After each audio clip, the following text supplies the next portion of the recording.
நம்மாழ்வார் அருளிச் செய்த திருவாய்மொழி 3ஆம் பத்து முதல் பதிகத்தின் 10ஆம் பாசுரத்தில் மறையாய நால் வேதத்துள் நின்ற மலர்ச்சுடரே முறையால் இவ்வுலகெல்லாம் படைத்திடந்து உண்டுமிழ்ந்து அளந்தாய் பிறையேறு சடையானும் நான்முகனும் இந்திரனும்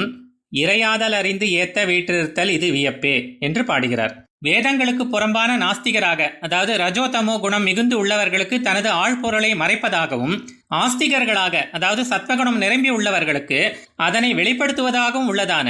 அனைத்து வேதங்களுக்கும்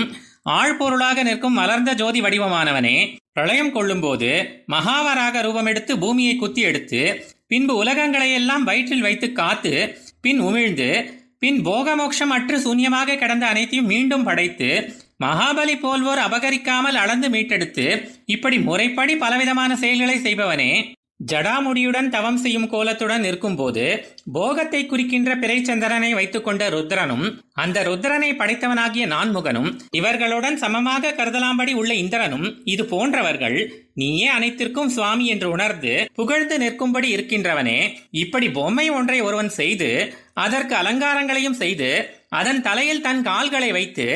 இதோ இந்த பொம்மை என்னை வணங்கியது என்று கூறினால் அது எவ்வளவு நகைப்பாயிருக்குமோ, அதுபோல உன்னால் படைக்கப்பட்டவர்கள் உன்னை ஸ்துதி செய்து நிற்கிறார்கள் என்று எவரேனும் கூறினால் அது எவ்விதம் உனக்கு பெருமையை சேர்க்கும் என்று கூறுகிறார்.